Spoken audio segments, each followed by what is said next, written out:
Kim, pinayuhan, Paolo, cum laude na raw sa pakikipagrelasyon.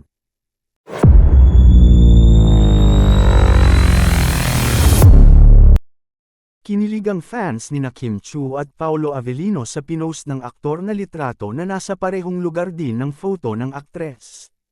Nagkagulo ang Kim Pao fans dahil dun habang nasa isang beach siya sa Los Angeles, California na tila soft launch daw sa kanilang relasyon. Makikita kasi sa social media account ni Kim ang parehong-parehong photo niya sa lugar na may caption na life becomes more meaningful when you realize the simple fact that you'll never get the same moment twice, habang sa aktor ay simpleng LA lang ang caption. Dito na nga naglabasan ang fans nila na may espekulasyong mukhang totohanan na raw ang relasyon ng dalawa. Agad nilang sinugod ang aktor na kung aksidente lang daw ba o magkasama talaga sila sa lugar.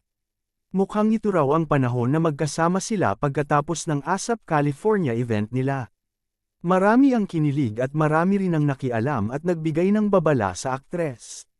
Sinabi ng fans niya na kung pwede raw ay huwag na niyang ituloy ang pakikipagrelasyon sa aktor na malamag na cum laude na raw sa pakikipagrelasyon.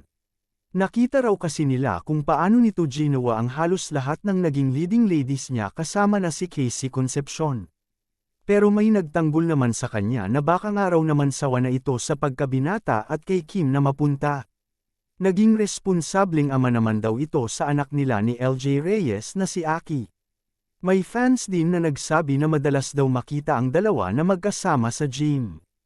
Kaya pinayuhan na lang si Kim na ingatan ang puso at marahil ini-enjoy lang niya ang pagiging single habang wala pa siyang plano na lamagay sa tahimik. Ang iba naman ay sinabing promo lang ito dahil may gagawin silang pelikula. Samantala, isa sa napansin din ng fans ay ang abs ng aktres na pinanggigilan nila. Body goals daw talaga ito.